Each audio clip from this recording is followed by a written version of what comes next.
हाँ बेटा, आज हम लोग एक अनसीन पैसेज पढ़ेंगे जो संभावना है कि इस साल आपकी बोर्ड परीक्षा में आएगा ही, पक्का है।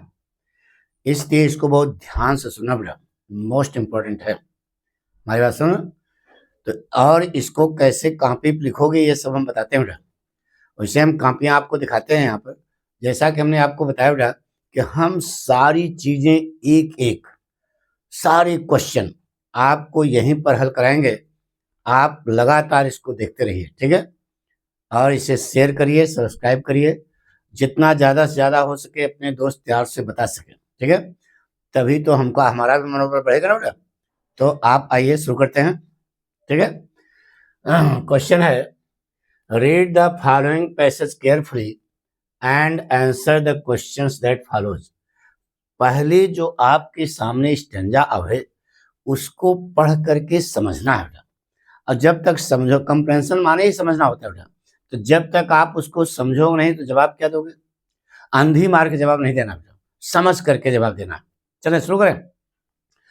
स्टेंजा आपके सामने है, कैसे पढ़िए बेटा। लिखा है, Vidyasagar was a very generous and charitable man. Vidyasagar was माने थे बहुत सज्जन, जनरस माने सज्जन, एंड चैरिटेबल यानी परोपकारी थे, गरीबों की मदद करने वाले थे। कौन? विद्यासागर। तो क्या कहोगे बेटा?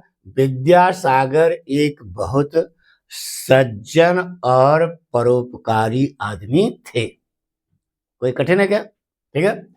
फ्रॉम हिज अर्लियर ईयर, अपने बचपनावस्था में, यानी कि शुरू के सालों में, शुरू के सालों मतलब अपने बचपनावस्था में, या सीधे कहिए अपने शुरू के सालों में।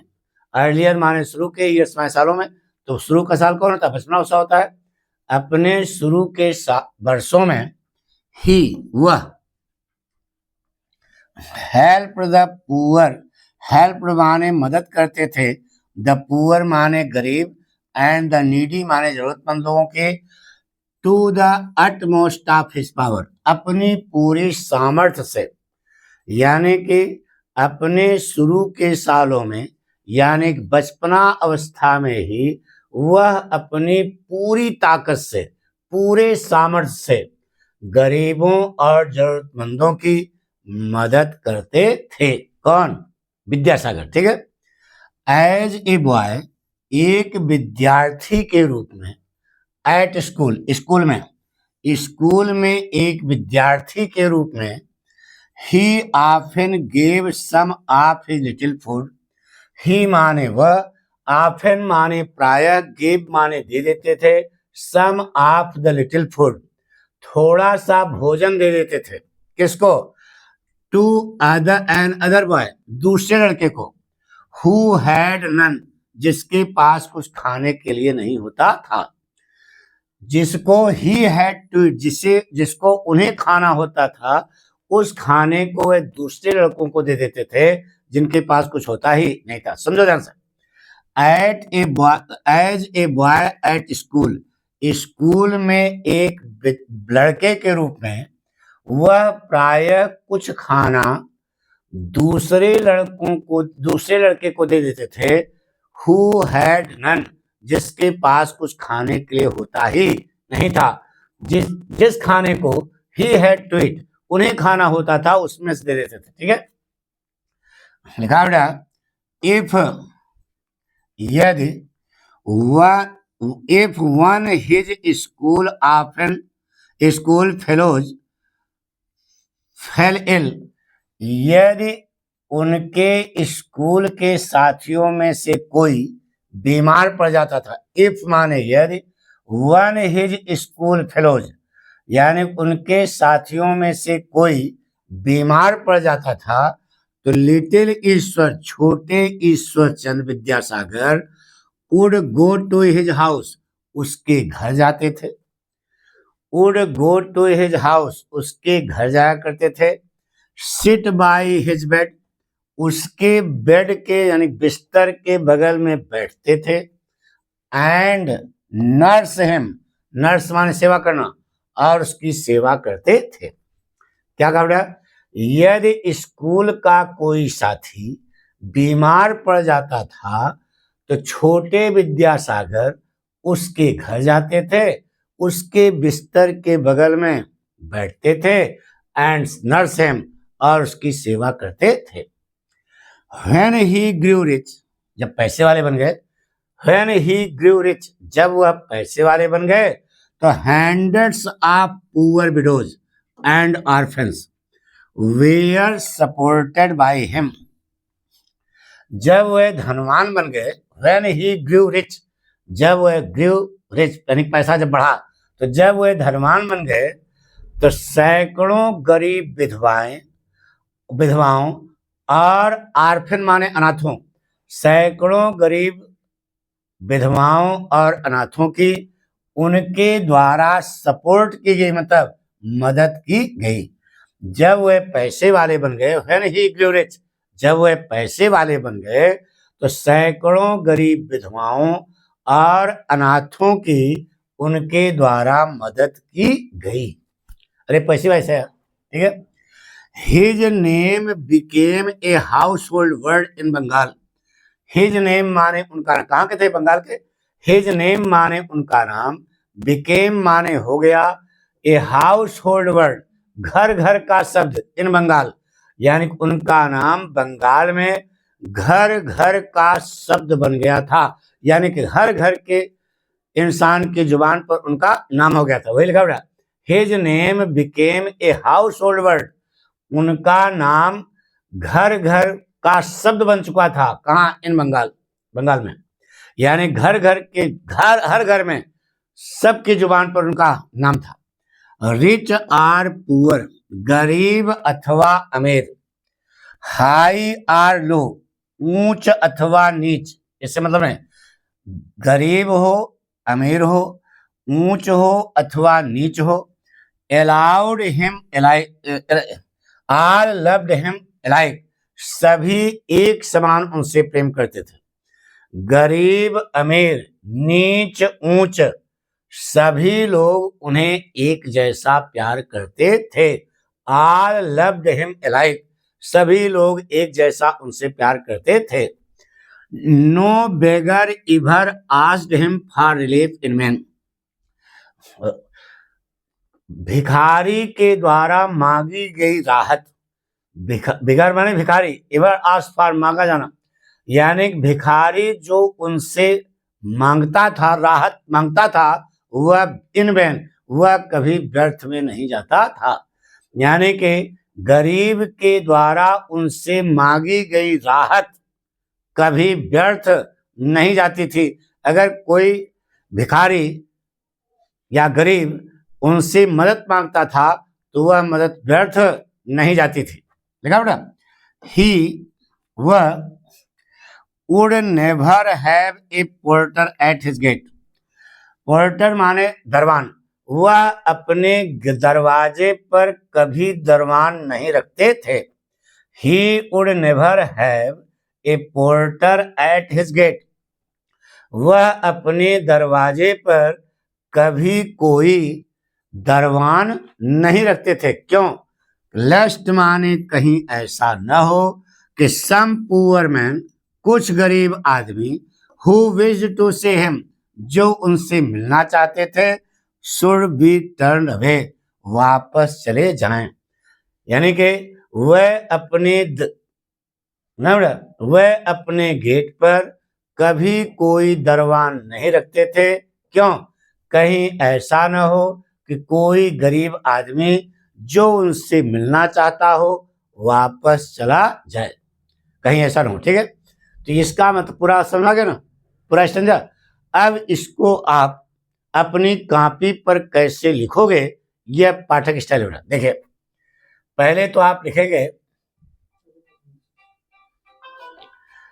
Answer number so and so,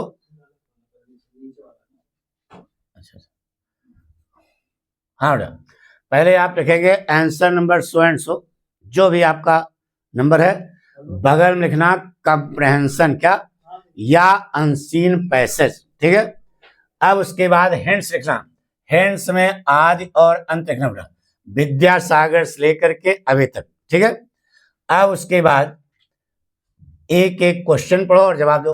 क्या लिखा पड़ा? Question number 1, what sort of man was Vidyasagar? Vidyasagar किस प्रकार के आदमी थे? तो पहली लाइन आप देखिए, लिखा है Vidyasagar was a very generous and charitable man. यही इतना जवाब है, लेकिन अब इसको लिखोगे कॉपी पर कैसे, कैसे परोसोगे एग्जामिनर के सामने, वह हम आपको बता रहे हैं बेटा। कैसे लिखोगे? लिखोगे according to the writer of the above passage. देखो, according to the writer of the above passage, ऊपर के पैसेज के लेखक के अनुसार। ठीक है, Vidyasagar was a generous and charitable man. अरे वही जो लाइन है वही लिख दिया, लेकिन इतना जरूर जोड़ देना बेटा, according to the writer of the above passage Vidyasagar was a generous and charitable man. बात समझ ना? अब आपका 3 नंबर पक्का हो गया, इतने लिखना है बस, नो नौटंकी करना है यार। जो जवाब होता है बहुत छोटा होता है, वही समझ जाओ बस। अब देखिए बेटा, answer number, question number 2, how did he help the poor students at school? वह स्कूल में गरीब विद्यार्थियों की मदद कैसे करते थे? कैसे करते थे? अरे थोड़ा सा भोजन उस विद्यार्थी को दे देते थे जिसके पास कुछ खाने के लिए होते नहीं था, इसका मतलब दयालु हृदय के थे। तो लिखा बेटा कैसे? अब स्टाइल चेंज कर दो, in the opinion of the writer of the above passage. Style change हो गई, ऊपर के पैसेज के लेखक की राय में क्या करते थे? By giving some part of his food, अपने भोजन का कुछ भाग दे करके, अपने भोजन का कुछ भाग दे करके, बाकी उतार दो, he helped the poor students who had none, जिसके पास कुछ खाने के लिए होता ही नहीं था। अपने भोजन का कुछ भाग दे करके वह गरीब विद्यार्थियों की मदद करते थे जिनके पास कुछ खाने के लिए होता ही नहीं था। बस ये लिख दो। अब देखिए बेटा, क्वेश्चन नंबर 3 क्या है? What did he do for widows and orphans when he became rich? वह विधवाओं और अनाथों के लिए क्या किए जब वह पैसे वाले बन गए? व्हेन ही बिकेम रिच, जब वह पैसे वाले बन गए। तो अब देखो बेटा, अरे यार मदद किया, ये तो है ना, कहाँ लिखा है? देखो, ये देखो स्टेंजा, जब वह पैसे वाले, व्हेन ही ग्रू रिच लिखा है बेटा, the hundreds of poor widows and orphan were supported by him. बस केवल यही लिखना बेटा, hundreds of poor widows and orphans were supported by him, यही इतना लिखना है। लेकिन अब इसको लिखो कैसे, इसको सीखो। लिखा बेटा, स्टाइल चेंज करो, हर इस क्वेश्चन में जो जवाब लिख रहे हो वह सब स्टाइल चेंज करो बेटा। अगर एक ही अकॉर्डिंग सब लगाओगे तो उतना प्रभावकारी नहीं होगा। अगर स्टाइल चेंज है तो एग्जामिनर सोचेगा कि लड़के को रटा नहीं है, बल्कि यह अपना दिमाग लगा के लिख रहा है। देखो in the eyes of the writer of the passage, देखो चेंज हो गया, ऊपर के पैसेज के लेखक की निगाहों में, ऊपर के लेखक के निगाहों में, व्हेन ही ग्रू रिच, जब वह पैसे वाले बने। अरे यार, व्हेन ही बिकेम रिच, अरे यार ये लिखा ना व्हेन ही बिकेम रिच, तो व्हेन ही ग्रू रिच तो बिकेम कर दो, कोई प्रॉब्लम नहीं है। Hundreds of poor widows and orphans were supported by him, उनके उसके उन यानी कि सैकड़ों गरीब विधवाओं और अनाथों की उनके द्वारा मदद की गई। बस एक तनख्वाह, ठीक है, पक्का। अब अगला क्वेश्चन देखो, why should he never like to have a porter at his gate? वह अपने दरवाजे पर यानी गेट पर दरवान रखना क्यों पसंद नहीं करते थे? देख, तो जवाब क्या है? आप देखो स्टेंजा में कहा है,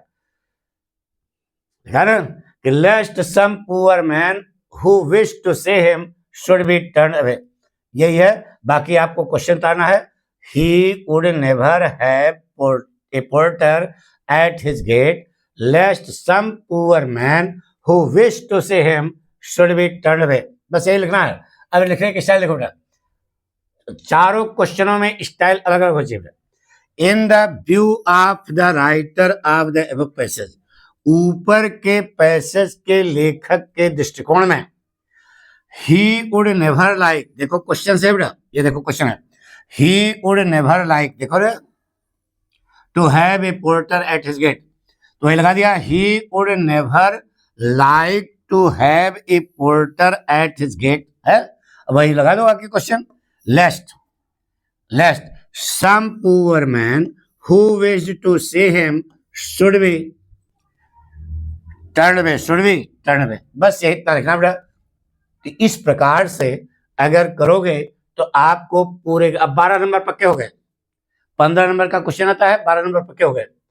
अब इसमें देखो बेटा, 5वां क्वेश्चन क्या है, क्वेश्चन इसमें उतारना नहीं है, साफ साफ बता दिया, ये जो क्वेश्चन लिखा है इसको नहीं उतारना, जैसे हमने ये देखो बनाया लाइन, इसी प्रकार से बनाना, क्वेश्चन केवल पढ़ना। Which word in the passage has the meaning noble minded, तो इधर लिखना वर्ड और इधर लिखना मीनिंग। पैसेज में कौन सा शब्द है जिसका मतलब है नोबल माइंडेड, तो अरे भाई सज्जन बताया था बेटा, तो नोबल माइंडेड की मीनिंग क्या होती है बेटा, जनरस, देखो ये लिखा है ना जनरस, अरे यार स्टेंजा में पहली लाइन में नहीं है, देखो ये जनरस है, यही जनरस है, नोबल माइंडेड इसका अर्थ होता है बेटा, बता दिया, तो नोबल माइंडेड वहां जनरस, ठीक है। अब दूसरा क्वेश्चन क्या है, which word in the passage means helpful to the poor, गरीबों की मदद, गरीबों के मददगार, तो इधर लिखो फ्रेज, देखो यहाँ लिखा ना फ्रेज माने शब्द समूह, कई और शब्द हैं, और इधर लिख देना मीनिंग, तो इधर लिखा है हेल्पफुल टू द पुअर, गरीबों के मददगार, तो बताया ना परोपकारी, चैरिटेबल, अरे उपकारी यार गरीब, तो चैरिटेबल माने परोपकारी, चैरिटी से बनाया, चैरिटेबल बन गया, पक्का, गुड। अगला शब्द, अगला क्वेश्चन है, which word in the passage means the opposite of seldom, seldom का अपोजिट क्या है जो पैसेज होना चाहिए, तो वो इधर लिखना वर्ड और इधर लिखना अपोजिट। ऑफन माने प्राय, तो सेल्डम माने कभी कभी और ऑफन माने प्राय, अपोजिट हो गया। इस प्रकार से अगर आप कॉपी पर लिखोगे, इस क्वेश्चन में, वो 5वें में आपको क्वेश्चन नहीं उतारना, केवल जैसे हमने लिखा है ऐसे लिख देना, ये जवाब, ठीक है। आपको 15 में 15 नंबर देगा बेटा। Thank you.